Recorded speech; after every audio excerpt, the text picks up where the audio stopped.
Pandemia y COVID-19.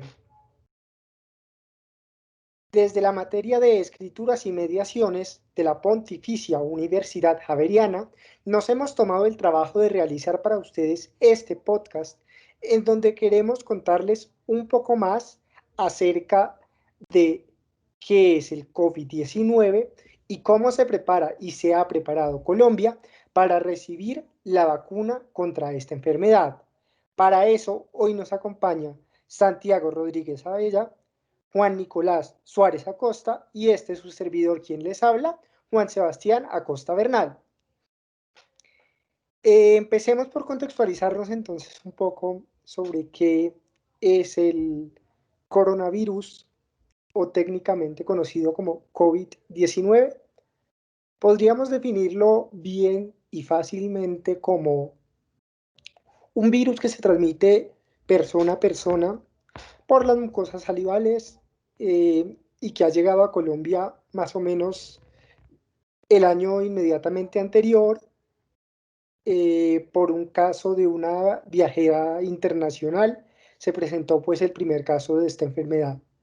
Ya a la fecha ha causado un número importante de muertes en Colombia. Ha habido, perdón, un colapso importante del sistema de salud mundial y colombiano también a causa de el alto pico de enfermos y de muertes que ha causado el COVID en sí mismo. Y, y digamos que eso en sí es una enfermedad que ha eh, traído a Colombia a una crisis en sí del sistema mismo de salud que se transmite por el contacto persona a persona y para la cual a hoy se está desarrollando una cura a nivel mundial. Realmente esto es como lo primero que hay que decir y destacar de la pandemia del COVID-19 y de cómo se prepara Colombia y el mundo para afrontar la cura. No sé si Santiago o Juan Nicolás quieran agregar alguno de ustedes dos algo más con respecto a lo que acabo de decir. Sí, Juan Sebastián, pues sí, la verdad es algo que nos ha afectado a todos, pero aunque es cierto que los sistemas a nivel mundial se han venido colapsando, siento que de una forma u otra, sin estar 100% seguro que los datos sean 100% reales los que ha entregado el gobierno desde el 6 de marzo de 2020, que fue cuando llegó, se confirmó el primer caso por prueba oficial, sin decir que antes no, porque antes posiblemente hubo casos que no sabíamos que eran de COVID, simplemente estaban los síntomas y al no tener pruebas no sabemos si eran casos o no. El 6 de marzo se confirmó el primer caso con prueba confirmada. Siento que el país ha tomado buenas medidas. Obviamente es muy difícil controlar una pandemia de estas, pero si hoy, a la fecha que estamos, 19 de noviembre del 2020, vemos que solamente hay 50.000 casos activos. Obviamente es un número amplio, pero es que en Colombia, durante estos casi 9 meses de pandemia, ya se han confirmado aproximadamente más de casi 1.100.000 personas con casos oficiales de COVID, pero los recuperados también ya superaron la tasa del millón. O sea, claro, la tasa de mortalidad de un virus como este es altísimo, pero por lo menos en nuestro país la cantidad de recuperados también es de aplaudir y de que algo se está haciendo bien. Y si lo vemos, también la tasa de mortalidad, por ejemplo, en Colombia, nunca alcanzamos a tener las cifras diarias tan altas que se alcanzaron a evidenciar en Europa en los meses de abril y mayo, donde recordemos que en Italia o en España, por ejemplo, se reportaban a 800 muertes diarias. Acá, si no estoy mal, por ahí en el mes de julio, junio, la mayor cantidad de muertos que hubo en Colombia cuando estuvimos en nuestro pico o de pronto agosto, fueron hasta la mitad, 400, que no es que yo diga que es muy poco, pero lo que hoy es que de pronto se supo controlar un poco más y puede que por eso es que hoy en día los casos, la tasa de mortalidad no ni siquiera ha llegado ni a las 50.000 personas. Recordemos que en Estados Unidos ya hace meses superó las 100.000 personas y pues bueno, la tasa de recuperados también ha sido bastante alta y también, digamos, son cosas para tener en cuenta y para aplaudir de una forma u otra. Por tu parte, Santiago, ¿algo para añadir?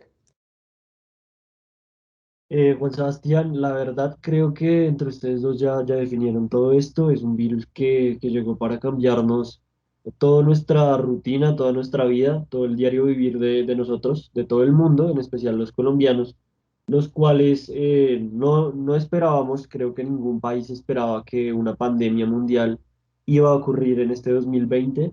Sin embargo, siento que al menos en Colombia, como ya lo habían bien dicho ustedes, se han tomado medidas para lograr reducir los efectos tan graves que ha tenido este virus a lo largo del mundo.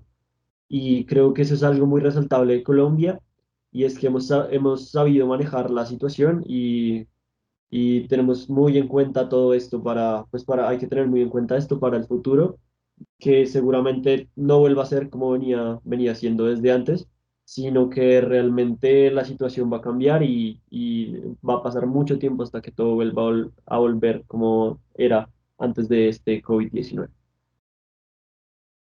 Gracias, Juan Nicolás y Santiago, a los dos. Bueno, yo creo que ya con esto podemos entrar en materia de manera contundente y quisiera un poco empezar por, antes de ir al material que hemos traído preparado, por preguntarles em, un poco,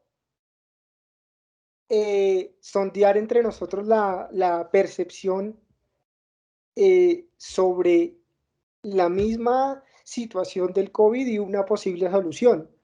¿Para qué? Para dejar como nuestra posición sentada antes de pasar a ver pues, los documentos que preparamos. Digamos que en lo que he logrado percibir en términos de opinión pública, hay sectores divididos en cuanto a dos pues, partes, por decirlo de alguna manera. Y una es, bueno, listo, perfecto. Vivo con el COVID o no vivo con el COVID y me pongo la vacuna, pero asumo los riesgos de haberme la puesto una vez esta haya sido inventada y pues desarrollada y comprobada. Ustedes que han escuchado y digamos a término personal, ¿qué, qué les da miedo? Eh, ¿Qué no les da miedo? Y un poco también, ¿qué harían con este tema de me pongo la vacuna o vivo con el COVID? ¿Quién Bueno, quiera? pues en mi caso personal, no quiero ser lo más respetuoso posible porque estamos en pleno 2020 y cada opinión es válida y eso yo lo respeto 100%. Pero lo que sí es cierto es que en mi caso personal, yo obviamente también por mi interés de que todo esto se acabe y por mi interés personal de volver a, entre comillas, a mi vida normal cuando podía estar con ustedes, cuando podía estar con mis amigos, cuando podía salir. Desde que empezó el día cero, sí, no, yo creo que no había un solo día que no he estado informado de cómo ha avanzado las diferentes soluciones, que sabemos que la principal y única solución a este momento va a ser la vacuna. Y al tener cierto conocimiento, sin decir que ya sea un experto, pero al por lo menos estar leyéndolo, por lo menos los portales más importantes eh, a nivel mundial y a nivel local, al estar leyendo las cifras de los sitios oficiales, yo sí estoy 100% partidario de ponerme, si es necesario, hasta ser voluntario de ponerme la vacuna. Porque claro, obviamente hay personas que tienen cierto susto, pero yo estoy seguro que ese susto también hace parte de la desinformación. Yo no sé cómo es posible, por ejemplo, que haya personas, lo cual digo y respeto, y es válido que lo crean. Acá no quiero ser lo más respetuoso posible, pero digamos, a mí en lo personal no me cabe en la cabeza que, por ejemplo, hayan personas que crean me parece hasta cómico que haya personas que crean que dentro de esta vacuna van a integrar chips 5G que nos van a controlar y todo eso. Eso me parece la cuestión más ridícula y de desinformación más grande. Por lo tanto, una de estas vacunas, que ya han hecho tantos estudios, a ver, si para que una vacuna tenga que salir y la entreguen a todo el mundo, tiene que pasar por muchísimas fases, donde ya están todas en la fase 3 que es la última, y han salido todas efectivas. Si quieres, más adelante te comento de este tipo de vacunas que hay hoy en día, eso demuestra que en realidad se están haciendo las cosas bien y no hay que tenerle miedo a nada. Por lo tanto, vuelvo y lo repito, si es necesario, yo me vacunaría ya mismo sin ningún miedo, porque sé qué es lo que me estoy poniendo en mi cuerpo, porque lo he leído, porque lo he investigado casi diariamente. Vuelvo y lo digo con el interés de volver a mi vida normal, que yo creo que es el máximo interés que todo el planeta tiene. Y bueno, pues esa es mi opinión. Perfecto, Juan Nicolás, más que claro con tu posición. Santiago, por tu parte, Pues, Juan Sebastián, yo por mi parte siento que también, como Nicolás dijo, siempre he estado un poco informado de lo que viene sucediendo con las posibles soluciones. Y también resaltó algo que dijo Nicolás que me parece muy importante y es que aparte de ser un virus muy nocivo, siento que hay una parte que denomino yo como el virus de la desinformación, que se ha venido notando más en el caso de la pandemia. Se han generado ciertas creencias populares alrededor del origen de la pandemia, muchas van a ser, así como lo dijo Nicolás, un poco ridículas, respetando a las personas que pueden creer estas suposiciones, pero realmente sí es importante el hecho de los medios de comunicación y de la información que hay alrededor de las posibles soluciones que vienen. perfecto, también más que claro y nada, ya por mi parte también creo que sería un poco lo mismo, desde que esté como comprobado, creo que sería un poco la misma postura de ustedes dos. Bueno, pero valga decir que información no es solo opinión, por eso, metidos con el periodismo, hemos traído para ustedes eh, un sondeo mediante encuestas, el cual yo quiero que Santiago nos haga el favor de presentar para que estemos un poco más informados de qué es lo que se siente, lo que se piensa alrededor de la vacuna del COVID-19 y un poco qué sensaciones hay con respecto a esta. Santiago, adelante. Eh, Gracias, Juan Sebastián, por darme la entrada. Pues esto vino principalmente a una encuesta que le hicimos a unas personas muy cercanas, la mayoría estudiantes y familiares, donde les hicimos tres preguntas abiertas, las cuales se las voy a nombrar en este momento. La primera es, ¿está informado de la vacuna contra el COVID-19, la probable fecha de llegada a Colombia, sus avances y los posibles efectos secundarios? Se la pondría.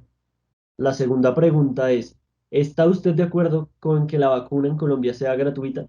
En el caso de que pudiera pagar por ella, ¿qué cantidad consideraría pagar? Y la última, ¿qué tanta importancia merece la labor de los medios de comunicación frente a la difusión de información sobre las instituciones que inventarán la vacuna, la población en riesgo, el valor monetario y la llegada a Colombia? ¿Y por qué? De estas preguntas, quiero resaltar un poco las respuestas de las primeras, donde encontramos que la mayoría de la población a la que le preguntamos no está del todo informada acerca de de la probable llegada de la vacuna a Colombia, los avances que ha habido en esta y los posibles efectos secundarios. Y parte de la población dice que no se la pondría por esta misma razón, porque realmente no está informado. Entonces, cabe resaltar que los colombianos necesitamos informarnos un poco sobre esta llegada de la vacuna. También en la segunda parte vemos que la mayoría de los porcentajes de las personas, aproximadamente un 70%, está de acuerdo con que sea gratuita y sin embargo hay muchos que darían hasta un máximo de 200.000 pesos colombianos por ponerse la vacuna para que todo vuelva a ser normal. Y en el caso de la última pregunta, quiero leerles una respuesta que me pareció muy interesante y es, en estos momentos, la desinformación y los supuestos son el orden del día. El COVID-19 ha dado pie para la creación de diferentes tipos de información, las cuales unas han sido desvirtuadas y otras siguen vigentes con estudios científicos. Los medios deben ser los encargados de dar información veraz en torno a todos los aspectos del virus, en un trabajo conjunto con el gobierno. Es algo que realmente resume lo que se debe hacer acá en Colombia para evitar esta desinformación y que realmente el colombiano pueda ser un poco más crítico frente a la solución al COVID-19. Bien, eso es todo, Santiago. Sí, es un poco resumido de lo que encontramos. Me gustaría extenderme un poco más, pero el tiempo El no es tiempo un no nos da. poco, es correcto. Para cerrar, Juan Nicolás, ¿deseas agregar algo? Sí, Juan Sebastián, me gustaría ser un poco breve, pero también me gustaría contarle a la gente cuál es el panorama que vivimos hoy en día los colombianos en cuanto a la realidad de la posible la llegada de una vacuna real. En el mundo hay muchísimas posibilidades de vacuna, pero las más fuertes son cuatro. La rusa, que ya sabemos que salió hace ya un par de semanas, tal vez ya aproximadamente más de un mes, pero sabemos que de por sí nosotros países occidentales sabemos que por nuestra afinidad con Estados Unidos esa vacuna está 100% negada. Colombia no hace parte de ese proyecto y en cuanto al ámbito local esa vacuna no va a llegar. Hay tres vacunas posibles de las cuales el gobierno colombiano podría acceder y una que es la más real. La primera, la vacuna Johnson Johnson, que de por sí había voluntarios en Colombia, pero recordemos que hace algunas semanas esta vacuna se paró debido a que la misma organización de Johnson Johnson dijo que uno de los voluntarios había presentado una enfermedad inexplicable, lo cual la hace una de las vacunas más lejanas hasta que no aclaren este tema. Claro que ya volvieron a rehabilitar los ensayos y otra vez van en buen camino. La segunda, que de pronto es una de las más viables, pero con la que Colombia no está tan afinada, es la vacuna de Oxford, de AstraZeneca, la cual el día de hoy, 19 de noviembre del 2020, confirmaron que tiene el 99% de efectividad en personas mayores a 55 años. Esta es una de las vacunas más fuertes a nivel mundial debido a que, bueno, lo repito, está comprobada por científicos de la Universidad de Oxford. Y la última, que es la de la que el gobierno nacional ya ha hablado, y la que está más cerca, va a tener, es la vacuna de Pfizer, eh, la cual también ya ha confirmado unos grandes avances. En un principio confirmaron en las primeras pruebas resultados que salieron hace una semana que tenía una efectividad del 94.5% de efectividad, haciendo con una gran cantidad de voluntarios y que muy pocos resultaron contagiados y esos contagiados ni siquiera están en gravedad, sino que solamente tienen síntomas, no tienen síntomas debido a que salieron asintomáticos. Y esa es de la que el gobierno colombiano ha hablado. Y por último, la vacuna, bueno, por último no, otra vacuna que también está presente es la de Moderna, que es también la identidad de Estados Unidos, de la cual Donald Trump, por más que ya perdió las elecciones, sacó pecho a relucir que por fin dentro de su gobierno, que al fin y al cabo se termina hasta enero del año siguiente, también confirmó una alta eficacia del 95%. Entonces, estas son las vacunas y así como lo mencionaba Santiago, hay que recordarle a los colombianos y que el gobierno nacional ya lo confirmó y como ha venido siendo con todas las vacunas que existen contra la fiebre amarilla, contra la influenza, contra, por ejemplo, la viruela, contra todas las vacunas que hay posibles en el mundo, el gobierno colombiano dentro de su política constitucional siempre ha dicho que estas vacunas son gratuitas y lo ha hecho así. Y esta vez no será la excepción porque ya está confirmado que la vacuna del COVID-19, sea cual sea la que finalmente el gobierno colombiano termine decidiendo, va a ser gratuita para todos los colombianos. Bien, así entonces les agradecemos una vez más por haber escuchado este podcast y esperemos que con toda esta información podamos contribuir a una mayor información para el momento en que nos llegue la vacuna y poder desarrollar unos verdaderos criterios de buena salud para todos. Muchas gracias.